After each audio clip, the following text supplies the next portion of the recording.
आणि प्रताप पाटील चिखलीकरांनी सांगितलं की एकच पक्ष राहिला होता, विक्रम काळेजी, आणि तो सुद्धा आता त्यांनी प्रवेश करून शिल्लक ठेवलेला नाही. पण पुढे कधीतरी स्वग्रही तुम्हाला परतण्याची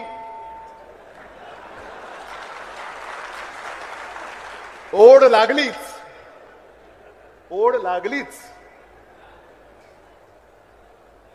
तो है तैयार हम.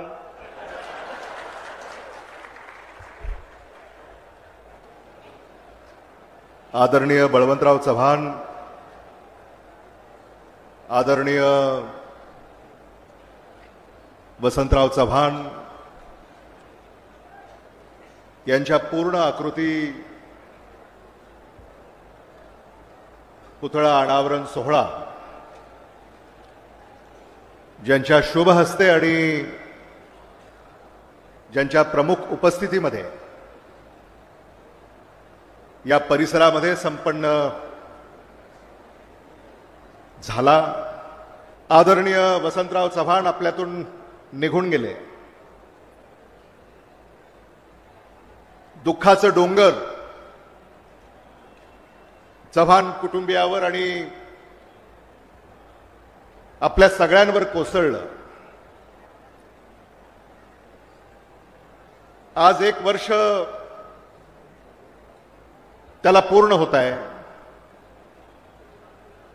आणि आज आपण आपल्या लाडक्या नेत्याचा पूर्ण आकृती पुतळा याचं अनावरण नायगाव येथे केलं. याचंच औचित्य साधून आपण आदरणीय बळवंतराव चव्हाण यांचा देखील पूर्ण आकृती पुतळा याचं अनावरण केलं.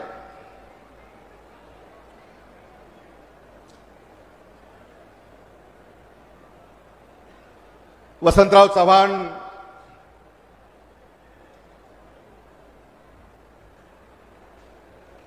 यांचा आदरणीय विलासराव देशमुख साहेबांचा निकटचा परिचय. चव्हाण कुटुंबीय, देशमुख कुटुंबीय हे ऋणानुबंध देखील आपल्यापैकी अनेकांनी जवळून पाहिलेले आहेत. मी राजकारणातही नव्हतो. आदरणीय विलासराव देशमुख साहेबांच्या सहवासामध्ये व्यासपीठावरच्या अनेक दिग्गजांना मी समाजामध्ये वावरताना पाहिलेला आहे आणि म्हणून या व्यासपीठासमोर आपण काहीतरी बोलावं इतका मोठा मी नाही. अलीकडच्या काळामध्ये आदरणीय वसंतराव चव्हाणांचा आणि माझा नजीकचा संबंध आला आणि त्यांना पाहिल्यानंतर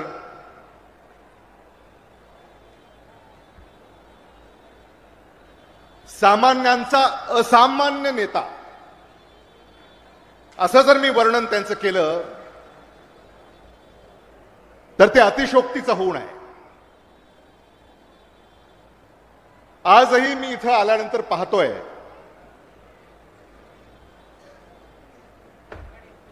मी आमचे प्रांताध्यक्ष हर्षवर्धन सपकाळजी यांना आवर्जून सांगितलं, आज जो जनसमुदाय आपण पाहतोय हे आपल्याकडे कधीतरी असं चित्र आपल्याला पाहायला मिळतं, पण चव्हाणांचं हे रोजचंच आहे असं मी म्हणालो तर ते अतिशोक्तीचं होणार नाही. आणि म्हणून ज्या कुटुंबानं आपलं आयुष्य सामान्य माणसासाठी झिजवलं,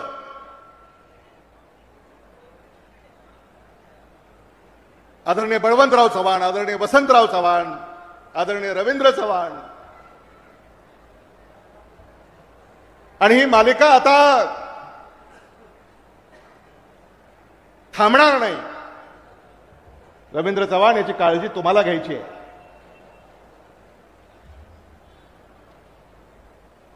आणि प्रताप पाटील चिखलीकरांनी आता तुम्हाला शुभेच्छा दिलेल्या आहेत.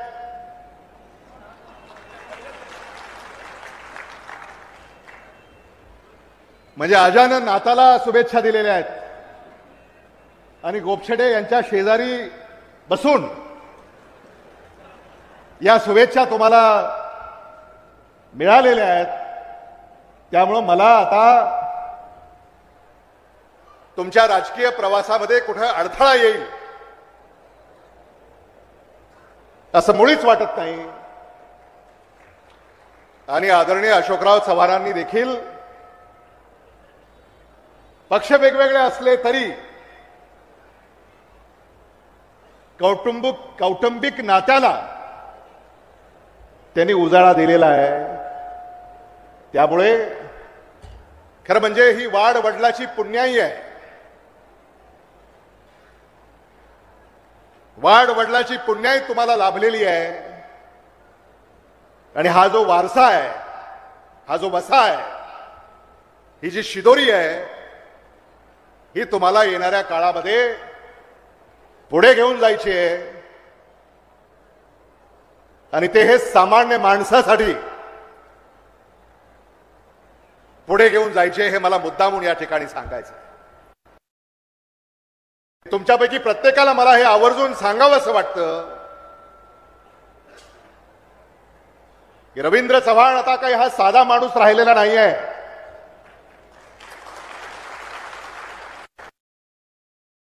जेव्हा निवडणुका झाल्या, लोकसभेचे निकाल जेव्हा लागले, तेव्हा लोकसभेमध्ये चर्चा होती.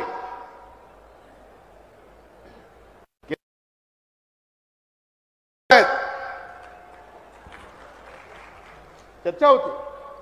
गोपछडे तुम्हालाही म्हणजे आपल्यालाही कल्पना आहे. नाही तर मग नांदेड म्हटल्यानंतर अशोकराव चव्हाण, प्रताप पाटील चिखलीकर एवढंच नाही का. म्हणजे नांदेड जिल्ह्याचे जे नेते आहेत, वर्तमानपत्र उघडलं की ह्याच बातम्या. म्हणजे किमान लातूरमध्ये सुद्धा ज्या प्रसिद्ध होतात त्या अशाच व्हायच्या. हे इकडं तर ते. आणि प्रताप पाटील चिखलीकरांनी सांगितलं की एकच पक्ष राहिला होता, विक्रम काळेजी. आणि तो सुद्धा आता त्यांनी प्रवेश करून शिल्लक ठेवलेला नाही. पण पुढे कधीतरी स्वग्रही तुम्हाला परतण्याची ओढ लागलीच.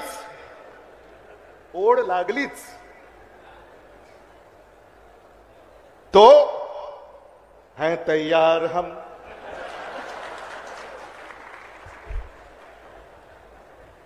शेवटी कसं आहे, राजकीय व्यासपीठ नाही आणि म्हणून कौटुंबिक व्यासपीठ असल्यामुळं इथं आपलं मन मोकळंही करता येतं, हलकंही करता येतं. मी मगाशी म्हणालो की रवींद्र चव्हाण हा काही साधा माणूस राहिलेला नाही. कारण त्याचं हे आहे की या लोकसभेतले राहुल गांधी त्यांच्या खांद्याला खाला.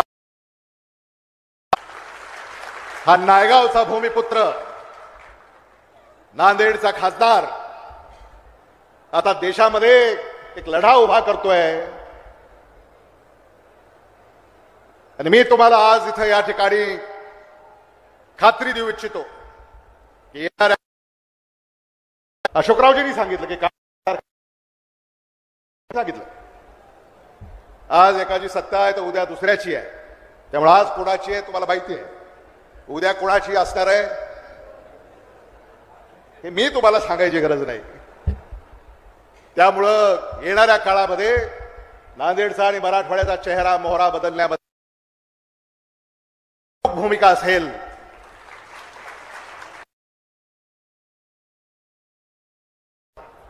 आणि अशीच माणसं, जी माणसं माणसातली आहेत, ज्या माणसांना माणसांचा आशीर्वाद आहे, अशीच माणसं माणसाची सेवा करू शकतात, प्रामाणिकपणे सेवा करू शकतात. हे मला मुद्दामून या ठिकाणी सांगायचं आहे. खरं म्हणजे चव्हाण कुटुंबियांनी जेव्हा केव्हा आम्हाला हाक दिली तेव्हा आम्ही त्या हाकेला ओ दिलेली आहे. बळवंतराव चव्हाणांच्या बद्दल तशी फारशी माहिती किंवा परिचय हा माझा नाही आहे, पण चित्रफित मी पाहिली. आम्हाला असं सांगण्यात आलं की 1978 साली ते सरपंच झाले नायगावचे. 1974 साली आदरणीय विलासराव देशमुख साहेब बाभळगावचे सरपंच झाले. म्हणजे तो काळ 70चं दशक, त्या काळामध्ये मराठवाड्यामध्ये या नेत्यांनी आपल्या कार्याची सुरुवात केली आणि मराठवाड्याला न्याय देण्याचं काम केलं. यशवंतराव चव्हाणांचा उल्लेख तर करावाच लागेल, आदरणीय शरद पवारांचा उल्लेख करावाच लागेल, आदरणीय शंकरराव चव्हाण साहेबांचा उल्लेख करावाच लागेल, आदरणीय विलासराव देशमुख साहेबांचा उल्लेख करावाच लागेल, आदरणीय बळवंतराव चव्हाणांचा सुद्धा उल्लेख करावाच लागेल. हे मला मुद्दामून या ठिकाणी सांगायचं आहे. त्यांनी नीव रोवली म्हणून वसंतराव चव्हाणांना हा सारा डोलारा उभा करता आला आणि आता रवींद्र तुम्हाला याचा कळस गाठायचा आहे आणि हे सारं तुमच्यासाठी या ठिकाणी ते करणार आहेत. आणि म्हणून मला विश्वास आहे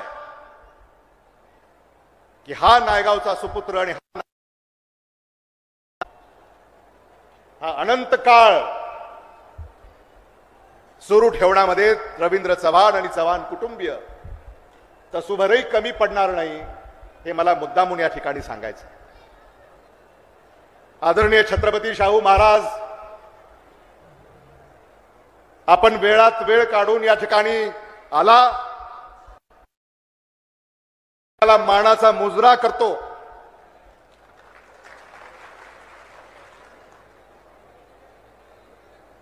आणि आम्ही तुमच्या नावावर कार्य करतो, तुमच्या नावाने आम्ही निवडणुका लढवतो आणि म्हणून तुमचे देखील अनंत उपकार देशावर प्रांतावर आहेत. आणि आज तुम्ही महाराष्ट्राचा आवाज लोकसभेमध्ये बुलंद करताय याचा आम्हाला सार्थ अभिमान आहे. आणि म्हणून आपल्यापैकी प्रत्येकाला मी ही विनंती करेन की आदरणीय छत्रपती शाहू महाराज यांचं टाळ्याच्या गजरात आपण स्वागत केलं पाहिजे.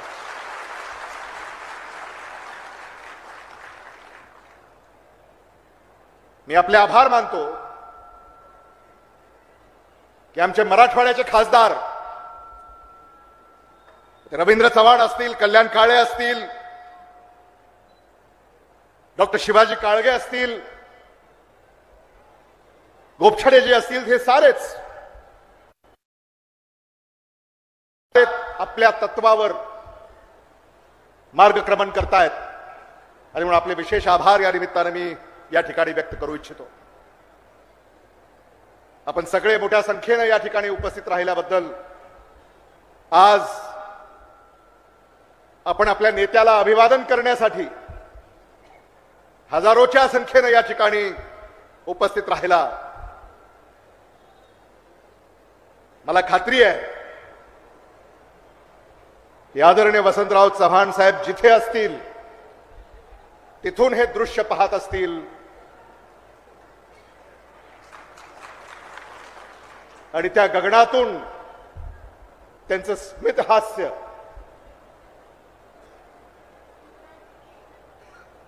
आपल्याला जाणवत आहे.